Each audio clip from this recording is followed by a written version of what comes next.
Halo, selamat malam. Balik lagi bersama saya Gali di Kuya Kayu.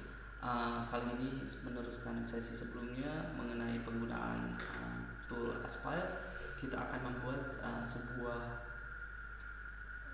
karya ya. Karya di sini ada kandang kucing. Yuk kita lanjut aja bagaimana kita cara membuat kandang kucing ini.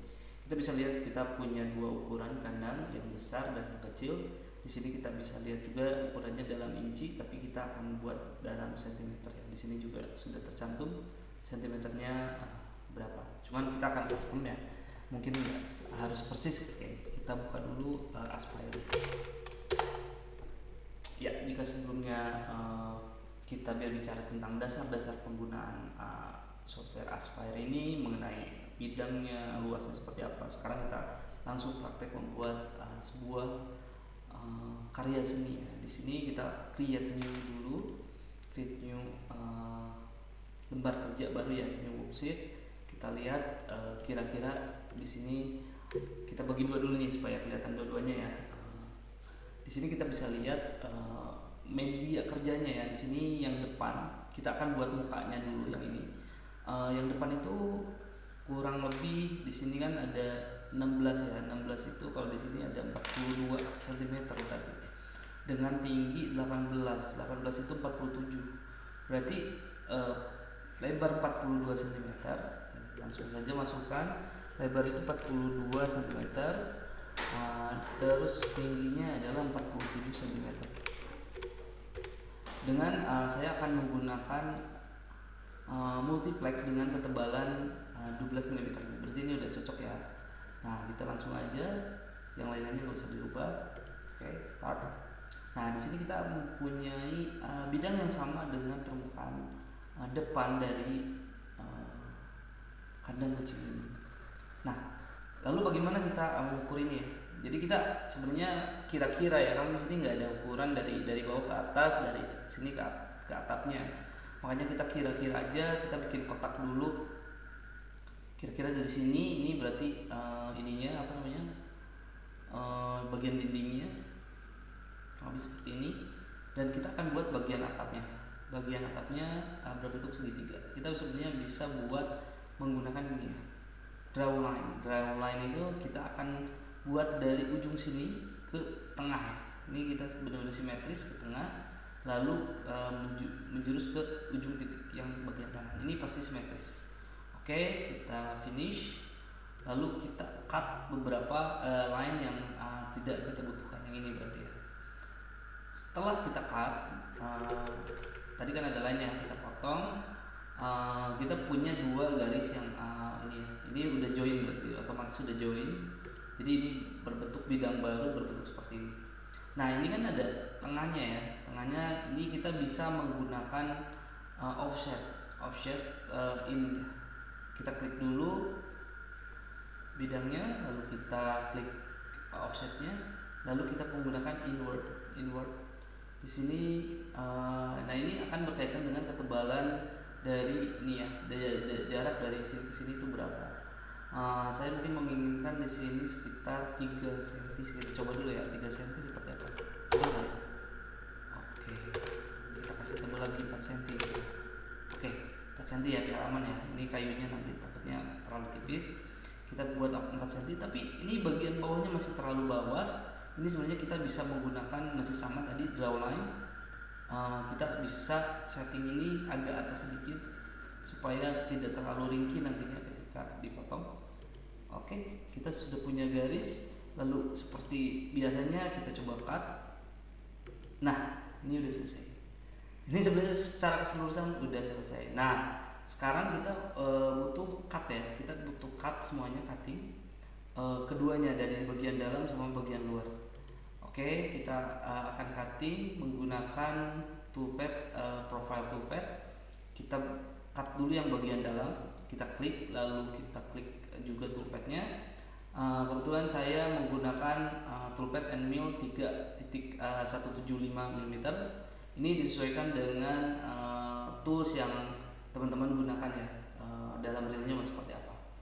Nah, cut dipnya kita tadi menggunakan multiplex 12 mm. Jadi Jadi saya akan potong secara tuntas ininya bidangnya nantinya akan seperti ini. Untuk PSS-nya kita cukup menggunakan, karena ini cukup nggak terlalu keras juga, kayaknya 5 udah cukup ya, 5 udah cukup, 5 kali proses ya pemotongan. Terus karena ini bagian dalam, supaya bagian luarnya rapi, kita pakai inside ya, ininya inside. Kalau misalnya teman-teman mau supaya ketika sudah beres dalamnya ini nggak kemana-mana, kita bisa pakai tabs ya, tabs. Nah, tabsnya kasih 1 atau 2 tabs juga boleh, seperti ini kurang lebih. Jadi nanti ketika misalnya proses ini kita disisain dikit ya. Tadi di sini ada keterangan bahwa luasnya itu sekitar 8 mili, ketebalan 10 atau 1 cm. Ini nanti akan disisain supaya sisa yang tengah ini ketika sudah dalam proses pemotongan ini nantinya nggak keluar, nggak kemana-mana gitu, dan tidak mengganggu mata animalnya nanti. Oke, calculate ya, ini berarti kita kasih keterangan bagian dalam. Oke, oh ya. Ini materialnya biar agak enak dilihatnya. Ini kan kita nanti akan buatnya dari kayu ya. Ini agak sama wood supaya visualisasinya juga dari kayu. Oke, kita balik lagi ke yang 2 dimensi view.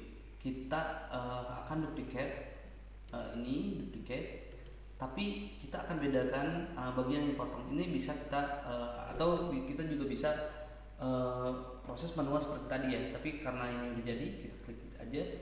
Kita klik di mana saja supaya hilang tadi tandanya, dan kita klik bagian luar. Nah, otomatis kita akan bagian luar. Cuman di sini kita perlu rubah dari machine vectorsnya. Vectorsnya itu kita jangan dari inside ya, karena ini bagian luar. Bedanya itu kalau dari dalam nantinya dia ini ada gambarnya dari dalam, tapi kalau dari luar nanti dia akan motong dari sini ke sini, dari luar. Nah, kita pakai offset saja. Ini yang atasnya nggak apa-apa, persis saja nggak apa-apa. Ini kita kasih keterangan bagian luar. Oke, calculate. Nah, kurang lebih seperti ini. Nah, di sini kita bisa melakukan visualisasi ya. Keduanya kita bisa melakukan visualisasi. Kita coba bagian dalam dulu kita potong. Nah, kurang lebih seperti ini. Ininya tadi kayu dulu. Nah, kurang lebih seperti ini. Ini kita 2 kali. Ini bisa hilang ya. Tapi kita coba bagian luarnya, cut dulu ya. Bagian luarnya. Nah, ini kalau kita klik 2 kali ini. Apa ya? Oh, ini gara-gara ada ini ya. Gara-gara ada tadi ada tab kali ya. Ini nggak bisa diklik, dihilangkan. Nah, ini kurang lebih seperti ini nanti jadinya. Nah, kalau kita shape menggunakan ini ya, shape filenya, toolpad-nya, ini kita hanya akan melakukan saving 1 toolpad saja. Misalnya ini bagian luar, ya kita akan save bagian luar saja gitu. Karena saya misalnya kalau punya beberapa toolpad, nah itu kan jadi repot nih, kita punya beberapa file. Sebenarnya kita bisa menggunakan merge ya, kita bisa create merge toolpad supaya mempermudah proses pengerjaan. Kita klik ini, kita kasih tulisan gabungan saja. Jadi dengan 1 kali proses, dua proses ini bisa digabung menjadi 1 kesatuan ya. Kita ini source dari path yang paling kecil, kita lakukan merge. Nah, ini udah jadi. Nah, kita coba ya, kita coba merge-nya jalan atau enggak. Nah, ini kita coba reset review dulu. Nah, ini kan jadi awal lagi ya, mulai dari awal lagi. Kita coba yang gabungan. Kita coba play. Oh sorry, ini bagian luar ya tadinya. Kita reset, kita coba play. Nah, ini udah jadi ya. Jadi gabungan ini fungsinya untuk menggabungkan beberapa toolpad. Kalau kita punya toolpad yang memang fungsinya beda-beda, kedalaman yang dipotong juga beda-beda, bahkan ada yang selain profile misalnya ada yang pocket juga dan lain-lain. Ini kita bisa gabung di satu kesatuan, yaitu merge ya, merge toolpad. Jadi ini lebih mempermudah lah kita. Kalau misalnya pisaunya masih sama ya, itu bisa mempermudah. Oke, ini baru depannya saja. Kalau yang kanan dan yang lainnya kita coba save dulu. Oke, nanti aja nggak apa-apa. Kita langsung aja misalnya mau create yang lainnya, kita bisa perluas dari drawingnya. biar kita mempermudah ya. Widthnya misalnya ini jadi 1 meter.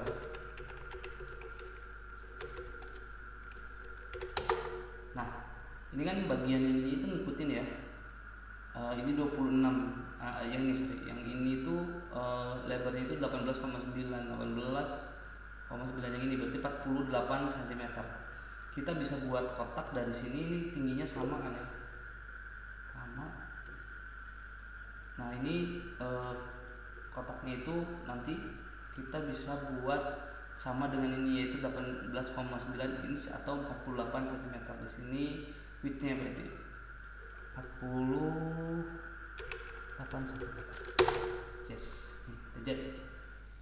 Nah secara otomatis ini akan seperti ini. Oke, kita sampingin ini dulu ya. Oke, di sini kita bisa menggunakan ini ya, line select object supaya bidang yang ini menempel di bagian di luar. Kita menggunakan ini supaya berhadapan dengan yang bidang yang ini. Kita coba klik aja yang ininya, lalu kita menggunakan yang ini line select object. Kita bisa menggunakan yang bagian sini atau outside edge. Nah jadi ini nanti akan mengikuti. Oke. Dari sini kita bisa lihat kita sudah punya bagian pinggir dan depan ini ya. Misalnya kita akan tambah lagi untuk bagian atasnya, kita perluas lagi tingginya misalnya jadi 1 meter juga. Ini kira-kira aja sebenarnya. Kita bisa copy dari yang ini ya.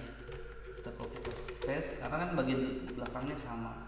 Jadi ini bagian belakang, ini bagian depannya.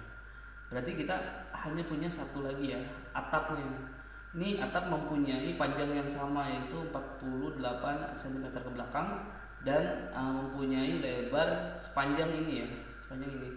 Nah, bagaimana cara mengetahui dari sini ke sini? Kita ada yang namanya ini ya, dimension. Kita bisa klik dari sini ke sini, kita bisa lihat sebenarnya berapa sih luasnya gitu.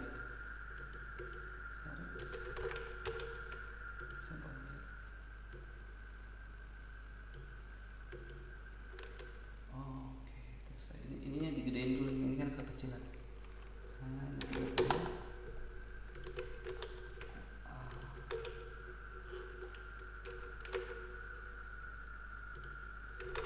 Ini sekarang tulisannya udah ada ya. Tadi kita bisa lihat menggunakan ini, tapi pastikan juga untuk hurufnya ini ada ukurannya ya. Tadi cuma 0,2, jadi nggak kelihatan. Di sini kita bisa cek dari sini ke sini sebenarnya berapa senti sih. Nah ini 23,5, berarti kita akan membuat bidang 23,5 dikali 48. Nah kita bisa buat kotak ya, yang ini kita buat asal dulu nggak apa-apa. Di sininya kita widthnya 48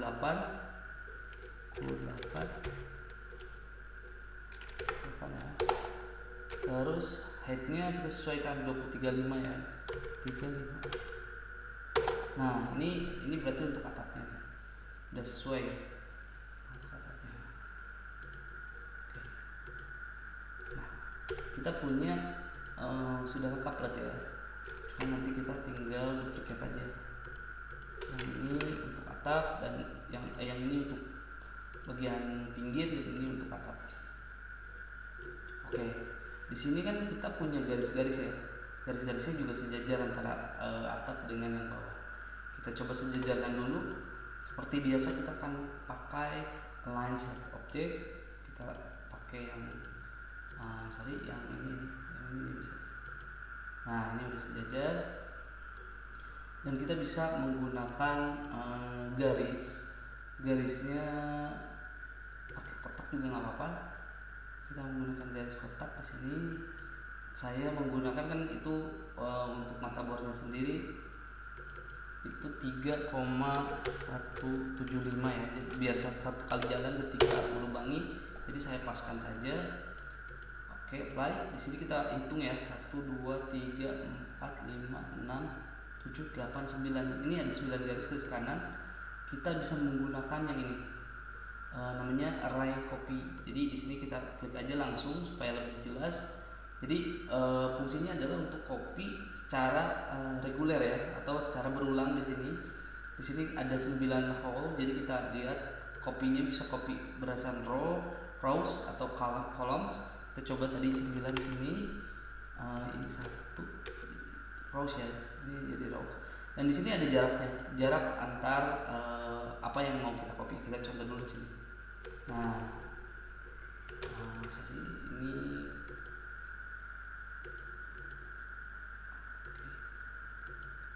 oke, ini ya. Oh, ini ke atas, berarti bukan row ya, ini kolom. 9, ini 1. Jadi ini akan mengcopy ke bagian kanan. Nah, kurang lebih seperti ini. Tapi karena ini agak carang-carang, kita kasih jarak yang cukup lumayan, 20 atau 2 cm misalnya contohnya. Nah, masih kurang ternyata ya. Coba aja nggak apa-apa, coba dulu sampai misalnya 50 gitu, 50. Nah, ini kegedean, berarti coba 40. Nah, ini pas. Jadi di 40 ini udah cukup pas. Tapi kita kan nggak tahu nih apakah garis-garis ini cukup berada di tengah atau center atau tidak. Ini caranya seperti ini. Kita blok dulu semuanya, lalu klik kanan dan bikin grup dulu, baru kita bisa align. Jadi kita bisa menaruh garis-garis ini berada di tengah kotak yang di sini ya. Jadi kita blok, kita shift, klik yang ini, lalu kita pilih line yang tadi. Nah, kita pilih yang center ini supaya dia berada di tengah. Nah, ini kita yakin nih, kita berarti garis-garis ini sudah berada tepat di tengah dari bidang kotak ini. Kita ulangi untuk yang bagian bawah, kita copy saja dan kita taruh di bagian bawah seperti ini. Persis seperti proses yang tadi, klik yang bagian garisnya, lalu klik bagian kotaknya dan kita klik ini. Nah, ini kita udah bagian tengah. Nah, jadi ya, ini kita udah selesai membuat kandang kucing. Tapi karena kita punya dua atap dan 2 pinggir, kita bisa menggunakan ini, maksudnya menduplikasi ya. Jadi kita tinggal copy terus ke bagian atas. Seperti ini kurang lebih ya.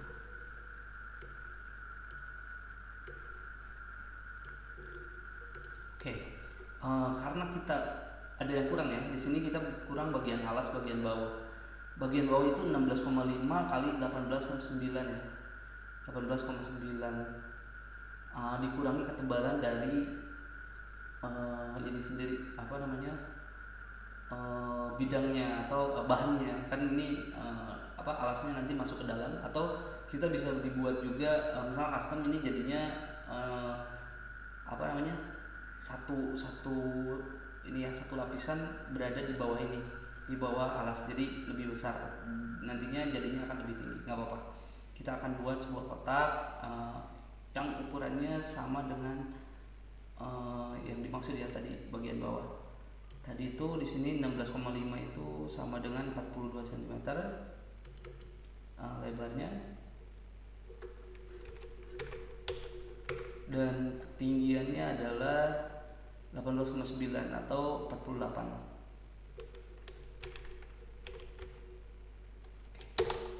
Oke. Nah, selesai. Kita akan coba kompres ya. Compact dulu nih. Bidang kerjanya ini mengikuti trackpad ya, biar nantinya langsung dipotong. Trackpad kurang lebih, salah. Ini trackpad itu kebalik ya. Widthnya itu 1200, headnya itu 2400. Nah, ini ukuran trackpad. Jadi seperti ini. Nah, nanti kita bisa atur-atur supaya bahan yang kita gunakan tidak banyak terbuang ya. Contohnya ini saya coba putar 90 derajat supaya, nah seperti ini contohnya. Apakah bisa nggak 3 ya, di sini kita potong 3 atau 4 masih bisa, supaya nggak terbuang nih.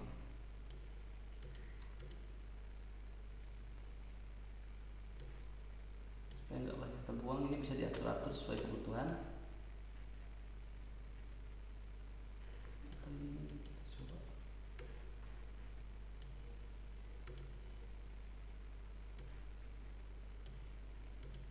Oke.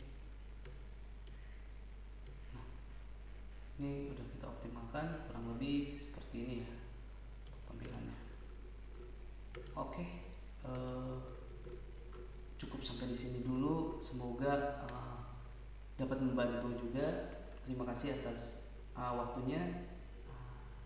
Assalamualaikum.